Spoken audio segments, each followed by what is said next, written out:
Film photography is straight up witchcraft. This is something that I wish I knew when I was first learning. It was so confusing to learn what does what. And yeah, I'm gonna explain it to you like you're 5. We're gonna explain how film, the actual film itself, works. And even though it's crude, having this really basic understanding of film will build into everything else that you learn on your film photography journey. Hello, welcome if you are new here. I cover all things creativity, film, photography, a little bit of this and that. So if that's up your alley, please consider subscribing. Okay, so in this video, we're going to be covering the science and magic behind this. And as an avid film photographer who just spent an entire year only shooting on film, if you're curious to see how that went, the video's up here. To demystify this mysterious, crazy, black magic, witchcraft, potion brewing, Breaking Bad, potluck of chemicals, which is film photography.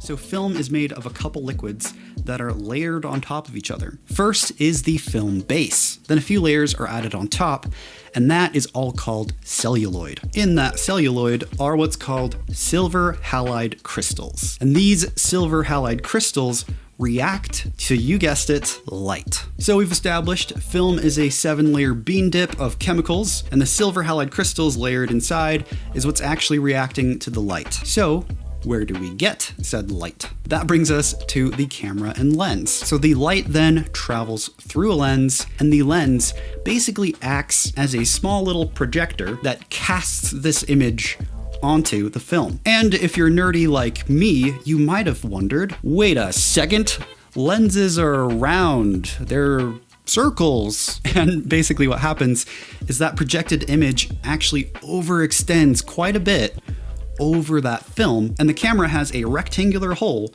which acts as a stencil for the light. So yeah, if we really wanted to, pictures could have been circles. So the light is then beamed onto the film. The film then reacts to the light, and it basically gets a sunburn, for lack of a better term. So yeah, if you were ever on the beach and you missed a spot with the sunscreen, or parts of you were in the shade, the most intense part of the sunlight is where you're going to be burned the most. The image that's imprinted is the opposite of what actually happened. So if there's very little light and there's nothing to react to, the film could look like it's almost completely empty. And that's why it's called a film negative. So since film can have different sensitivities to light, also known as ISO, the lower the number, the less sensitive, and the higher the number, the more sensitive to light. But then you get grain. You can see the visible chunks in there that are reacting to the light. So if it's a lower sensitivity, like 50 ISO, you may need to cook the photo longer, if that makes sense, or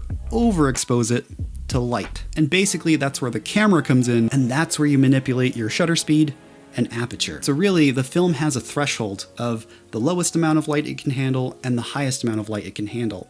And what you're doing with your camera and the actual light that's outside is kind of bracketing a certain area within that range. So as you mess with shutter speed and aperture, that's how you're targeting being over, under, or perfectly exposed, which really just means you got what you wanted, rather than ending up with stuff like this, where it's underexposed or too overexposed. All right, so you're done with your film. What happens in the camera now? And some of you may be unfamiliar, but you rewind that spool of film back into itself, where it is back into its cute little home where the light won't touch it anymore. The film is then developed, and that basically deactivates the light sensitivity so that when you pull out the film again, you don't ruin everything you just did. That process kind of locks in everything that happened to the film. So we then take a picture of this picture and we flip everything digitally, which then turns the negative into a positive,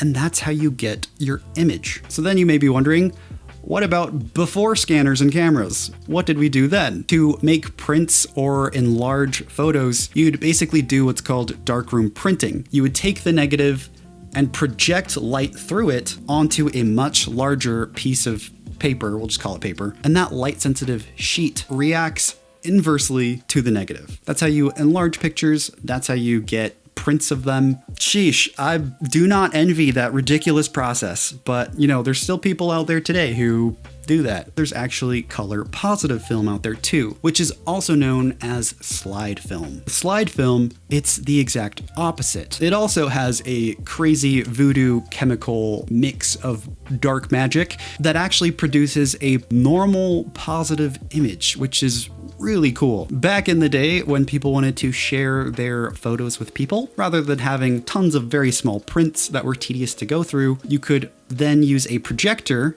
and project those images onto the wall, and boom, there's your Sunday afternoon. It does have some downsides, as there's a lot of limitation in how much you can edit said photos and manipulate them, but the positives were that you could share these in real time on a pretty big scale. And they're also just pretty cool. So if you're bored and want to mix things up, color positive film or slide film is definitely a fun thing to mess around with. Whew, that was a lot of information. Well, congrats if you made it to the end of this video. If you like this video, please like it. It actually makes a big difference. Do not forget to subscribe, and I'll see you in the next one.